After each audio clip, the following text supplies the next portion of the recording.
আন্তরিকভাবে অনুরোধ জানাবো মাননীয় মুখ্যমন্ত্রী শ্রী শুভেন্দু অধিকারী মহাশয়কে আজকের অনুষ্ঠানে তার বক্তব্যের জন্য।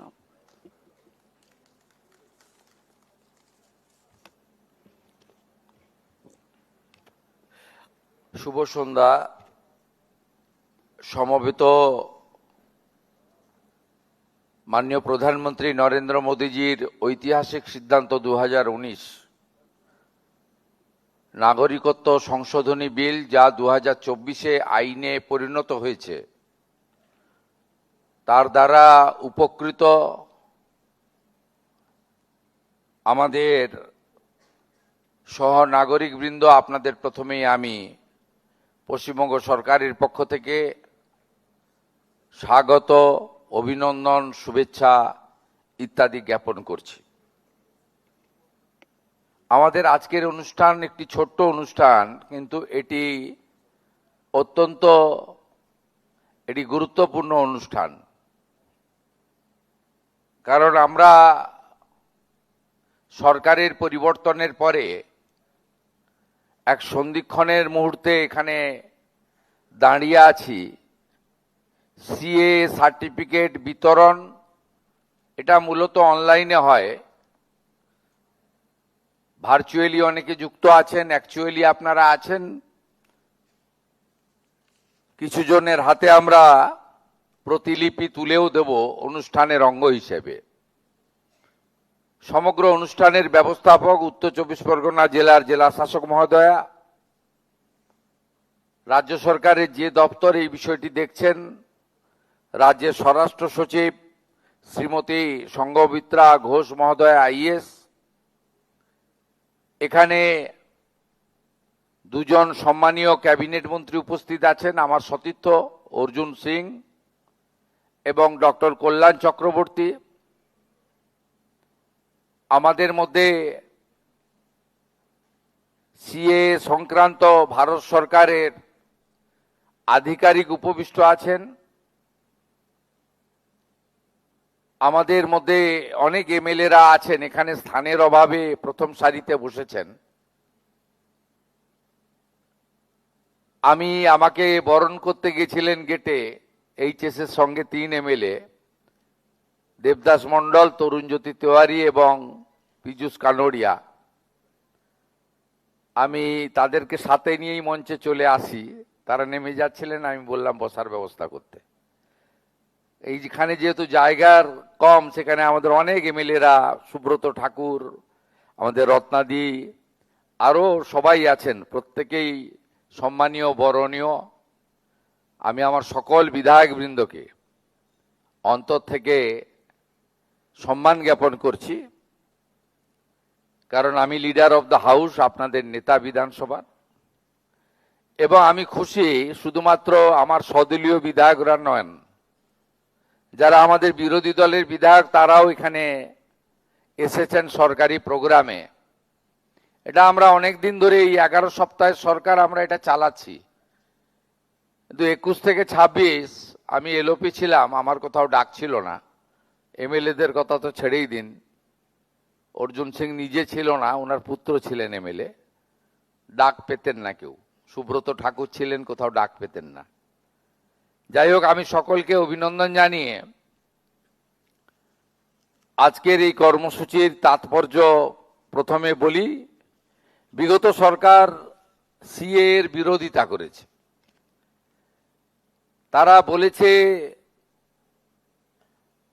শুধুমাত্র এই সিএ কিছু হয় না, বলে আপনারা তো নাগরিক, আপনারা বার্ধক্য ভাতা পাচ্ছেন, রেশন পাচ্ছেন, লক্ষ্মী ভান্ডার পাচ্ছেন, আবার কিসের নাগরিকত্ব? কিন্তু আমরা আপনাদের কাছে সবসময় বলেছি যে আপনারা যখন ভিসা পারমিট করতে যান, তখন 71-এর আগের দলিল আনতে বলা হয়। সেক্ষেত্রে আপনারা সমস্যার মধ্যে পড়তেন। তাহলে আপনাদের সরকার, পুলিশের ডিআইবি, স্বরাষ্ট্রমন্ত্রীর হাতে, স্বরাষ্ট্র দপ্তর আগে মুখ্যমন্ত্রীর হাতে ছিল, এখনো আমার হাতে আছে। তাহলে এই প্রশ্নটা কেন করেন? তার মানে সিএ এর প্রয়োজনীয়তা ছিল। এবং আমরা যদি ইতিহাস পড়ি তাহলে দেখব 1945 সাল থেকে পিয়ার ঠাকুরের নেতৃত্বে এই লড়াই চলে এসেছে এবং যারা বিভীষিকাময় দেশভাগ 47, তারপরে ক্রমাগত প্রাণ বাঁচানোর জন্য এবং ধর্মীয় উৎপীড়নের কারণে যারা বাংলাদেশ থেকে চলে আসতে বাধ্য হয়েছেন, তারা বারে বারে এই দাবি বিভিন্ন সময়ে করেছেন যে আমাদের সহনাগরিকের মর্যাদা দেওয়া হোক। 2019 সালে ঠাকুরনগরে যশস্বী প্রধানমন্ত্রী নরেন্দ্র মোদীজি একটি সভাতে এসেছিলেন। তিনি বলেছিলেন, জনতা জনার্দন যদি আমাকে আনে আমি সিএ আইন আনব। লড়াইটা কবেকার দেখুন, 45-এর দাবি, 47-এ দেশ স্বাধীন। কত লম্বা লড়াই। অনেকে অধৈর্য হয়ে যান আপনারা, ভোটার তালিকায় নামটা কোথায় গেল, আমার এটা হচ্ছে না, এসসি সার্টিফিকেটটা তো এখনো পেলাম না। কিন্তু আপনারা যদি একটু অতীত মন্থন করেন, কত লম্বা লড়াই কেউ ভাবেনি। অনেকে এসেছে, অনেকে গেছে। যিনি 19-এ কথা দিয়েছিলেন তিনি কিন্তু জেতার পরেই লোকসভার দুটো শেষ আপনার কক্ষেই পাস করিয়ে দেন। এবং এই আইনে কোথাও বলা ছিল না যে মুসলিমদের নাগরিকত্ব কেড়ে নেওয়া হবে। আজকে আমি ধন্যবাদ জানাই তৃণমূলের মুসলিম এমএলএরাও এসেছেন। তারাও হয়তো বুঝেছেন। সেই সময় আপনি বলুন কত ঘটনা 19 সালে পশ্চিমবঙ্গে ঘটেছে, অশান্তি। হাজারদুয়ারি ট্রেন পুড়েছে, সাঁতরাগাছিতে বাস পোড়ানো হয়েছে। মুসলিমদের বোঝানো হয়েছিল যে এটা এনআরসি, কিন্তু এই আইনের কোথাও লেখা ছিল না যে কারো নাগরিকত্ব কেড়ে নেওয়া হচ্ছে। এই আইনে লেখা ছিল যে যারা ধর্মীয় সংখ্যালঘু তারা আফগানিস্তান, পাকিস্তান, বাংলাদেশ থেকে ভারতে যারা এসেছেন 2014 সালের 31শে ডিসেম্বর পর্যন্ত তাদেরকে ভারত সরকার সহ নাগরিকত্বের মর্যাদা দেবে। কে কে ছিছি বলা হয়েছে, এনআরসি বলা হয়েছে, ভুল বুঝিয়ে সরকারি সম্পত্তি ধ্বংস করা হয়েছে, অশান্তি হয়েছে রাজ্যে। লম্বা তালিকা, আমি পড়তে শুরু করলে 40 মিনিট লাগবে। তৎকালীন মুখ্যমন্ত্রী নিজে মিছিল করেছেন সিটির মোড় থেকে শ্যামবাজার, পাঁচমাথার মোড়, এই সিএ এর বিরুদ্ধে। অথচ আজকে উনার দলের যারা সমর্থক তারাও এখন এসআইআর হওয়ার আগে পরে অ্যাপ্লাই করেছেন, কিছুজন পেয়েওছেন। এভাবে তো হয় না। সরকার তো নীতি তৈরি করে সকলের জন্য, কোন একটা নির্দিষ্ট দলের জন্য, ব্যক্তির জন্য নীতি তৈরি হয় না। 2024 সালে তারপরে মাঝখানে বলা হলো যে আইন তো হয়েছে, কার্যকর তো হচ্ছে না। বলা হলো প্রধানমন্ত্রী এবং আমরা জুমলা, মানে মিথ্যা প্রচার করি। হিন্দিতে জুমলা বলে, বাংলায় মিথ্যা। অনেকে বিভ্রান্ত হলেন। হ্যাঁ, সত্যি তাই তো। 19-এর আইন 20 গেল, 21 গেল, 22 গেল, 23 গেল, কার্যকর হয় না কেন? প্রথমত স্বরাষ্ট্রমন্ত্রী একবার এসেছিলেন, ওখানে আমি সঙ্গে ছিলাম ঠাকুরনগরে। তিনি বলেছেন কোভিডের জন্য করতে পারিনি।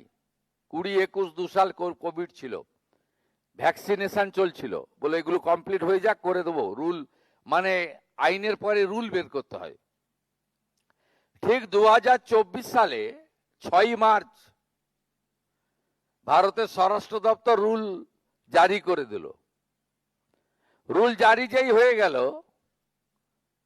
তখন আগে যারা পশ্চিমবঙ্গে শাসক ছিলেন, যারা সিএ এর বিরোধিতা করেছেন, সিএ কে এনআরসি বলেছেন, মুসলিমদের ভুল বুঝিয়ে খেপিয়েছেন সিদ্দিকুল্লাহ চৌধুরীর নেতৃত্বে,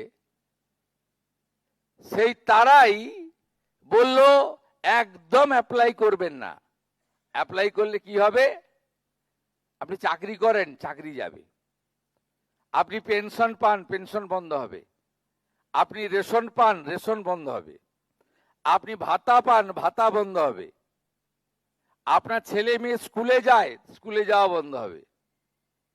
তখন আপনাদের মধ্যে একটা বড় অংশ ভাবলো সরকার বাহাদুর বলছেন, তাই আমরা আবেদন করব না। আমরা যত বলি আবেদন করুন, বলছে না আবেদন করব না।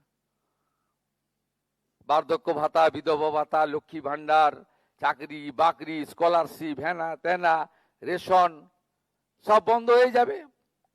সরকার যখন বলে, তোর মানুষ সাধারণ ভাবে বিরোধীদের কথা শোনে না, সরকারের কথা শোনে, মুখ্যমন্ত্রীর কথা শোনে।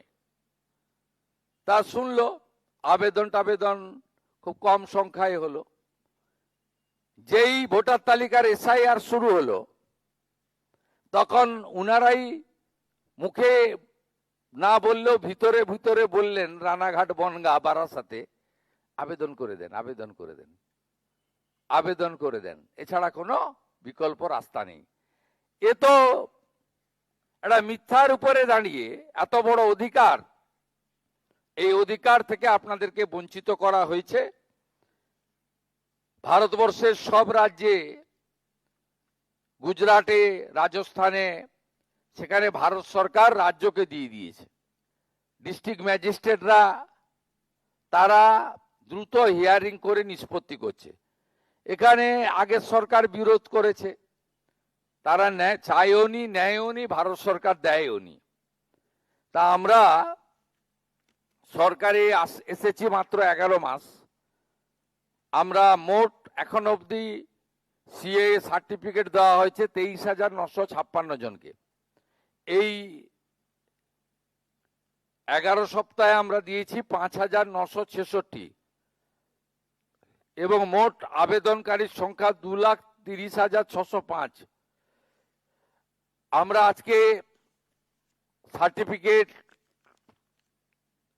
দেব অনেককে, এবং এখন অবধি জেলা ওয়াইজ যে সার্টিফিকেট পেয়েছেন, সর্বোচ্চ নদিয়া জেলা 10,191, তারপরে নর্থ 24 পরগনা জেলা 8,930, তারপরে অন্যান্য জেলা আছে। আমি আর সময় নষ্ট করছি না সবটা বলে। আপনাদের কাছে আমি এখনো যারা আবেদন করেননি তারা আবেদন করুন, এবং আপনাদের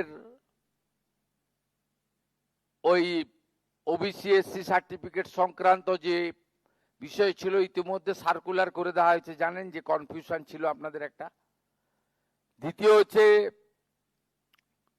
2014 পরে যারা এসেছেন তাদের জন্য 1 সেপ্টেম্বর 2025 ভারত সরকার আরেকটি নোটিশ করেছে।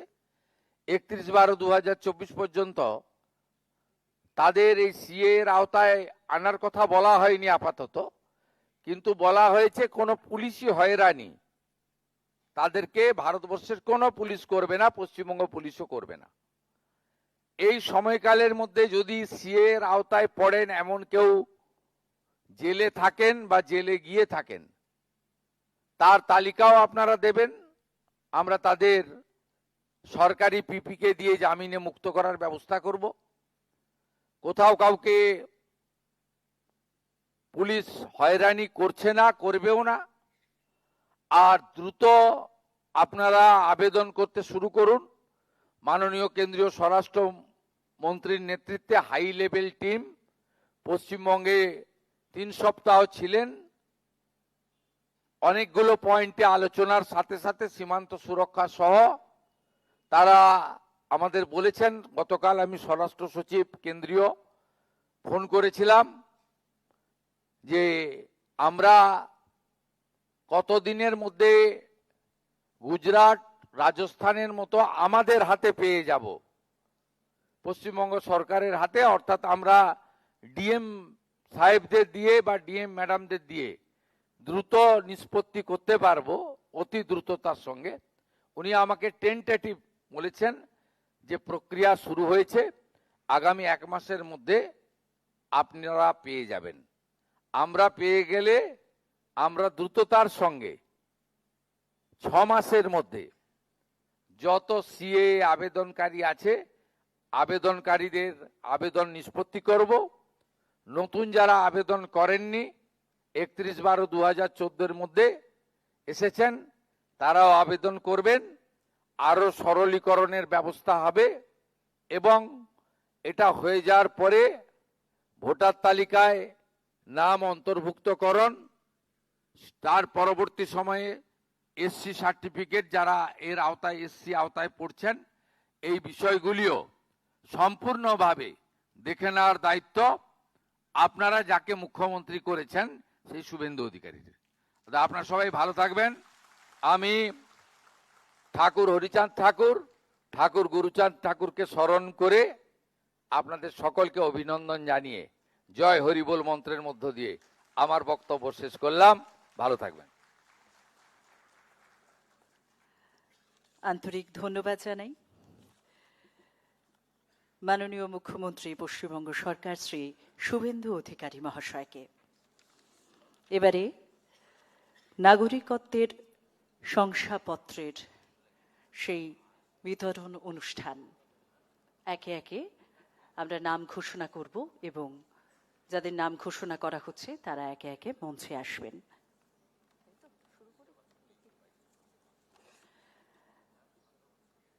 শিপ্রা ধর আসছেন বারাসাত থেকে, তাকে আমরা মঞ্চে আহ্বান জানাচ্ছি এবং নাগরিকত্বের শংসাপত্র তিনি গ্রহণ করবেন মাননীয় মুখ্যমন্ত্রীর হাত থেকে। করতালিতে মুখরিত হোক আমাদের এই হাউস। মাননীয় মুখ্যমন্ত্রী শ্রী শুভেন্দু অধিকারী মহাশয়ের হাত থেকে নাগরিকত্বের শংসাপত্র গ্রহণ করছেন শিপ্রা ধর, এসেছেন বারাসাত থেকে।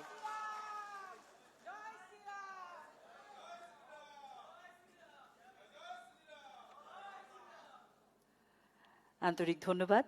এবারে বলরাম চন্দ্র ঘোষ আসছেন হাবড়া থেকে।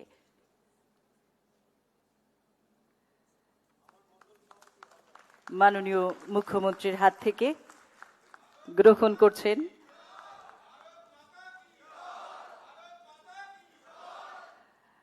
এবারে শ্রীমতী তন্দ্রা দাস বারাসাত থেকে আসছেন এবং মাননীয় মন্ত্রী শ্রী অর্জুন সিং সেটি দিচ্ছেন নাগরিকত্বের শংসাপত্র।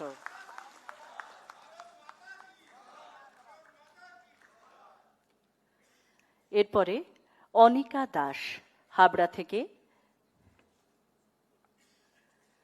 মাননীয় মন্ত্রী ডক্টর কল্যাণ চক্রবর্তী তিনি দিচ্ছেন নাগরিকত্বের শংসাপত্র শ্রীমতী অনিকা দাসের হাতে। এবারে যুথিকা রানী সেন বারাসাত থেকে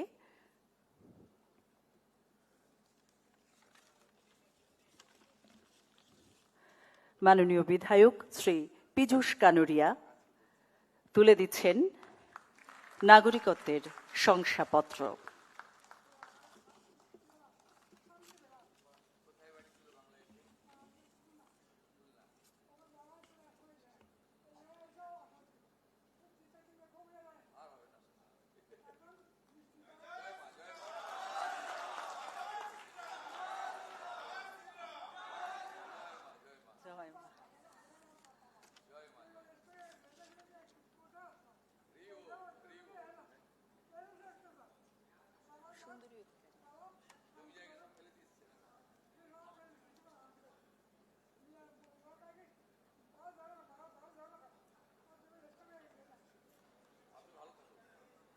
আন্তরিক ধন্যবাদ। এবারে শ্রীমতী সুন্দরী অধিকারী আসছেন বাগদা থেকে। মাননীয় বিধায়ক শ্রী তরুণ জ্যোতি তিওয়ারি, শ্রী সুব্রত ঠাকুর, এবারে আমি ডেকে নিচ্ছি মনির শঙ্কর রায় বাগদা থেকে,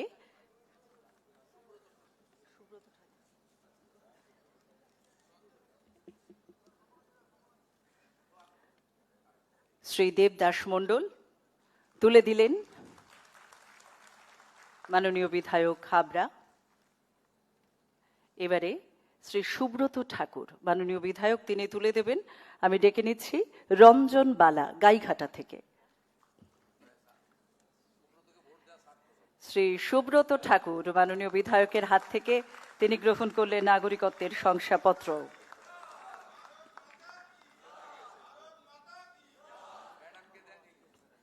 এবারে শ্যামল সরকার গাইঘাটা থেকে তিনি এসেছেন। শ্রীমতী সংঘমিত্রা ঘোষ প্রধান সচিব স্বরাষ্ট্র ও পার্বত্য বিষয়ক বিভাগ পশ্চিমবঙ্গ সরকার।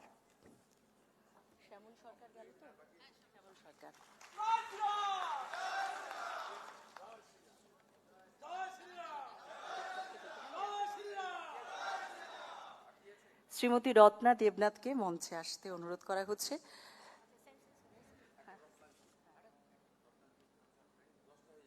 মাননীয়া বিধায়িকা পানিহাটি আমাদের।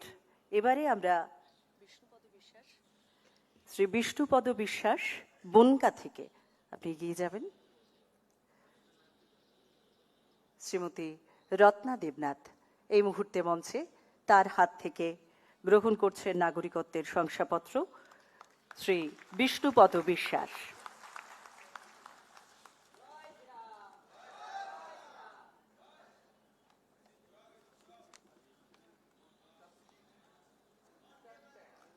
আন্তরিক ধন্যবাদ।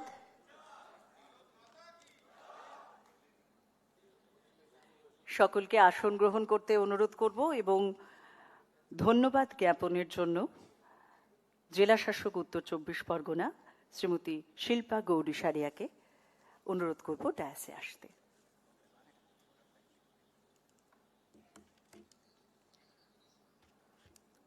আজকের এই নাগরিকত্ব শংসাপত্র বিতরণ অনুষ্ঠানকে সফল করে তোলার জন্য মাননীয় মুখ্যমন্ত্রীকে জানাই আন্তরিক ধন্যবাদ ও কৃতজ্ঞতা।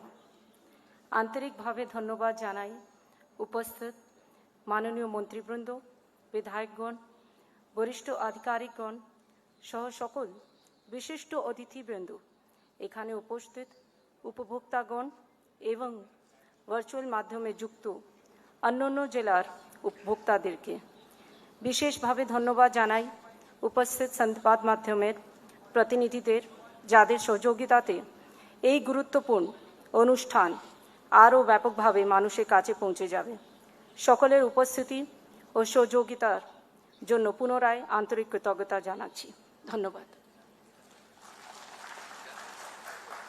আন্তরিক ধন্যবাদ জানাই জেলা শাসক উত্তর 24 পরগনা শ্রীমতী শিল্পা গৌরী সারিয়াকে।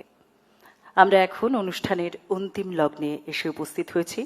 পরিবেশিত হবে জাতীয় সঙ্গীত। উপস্থিত সকলকে উঠে দাঁড়ানোর জন্য অনুরোধ জানাই।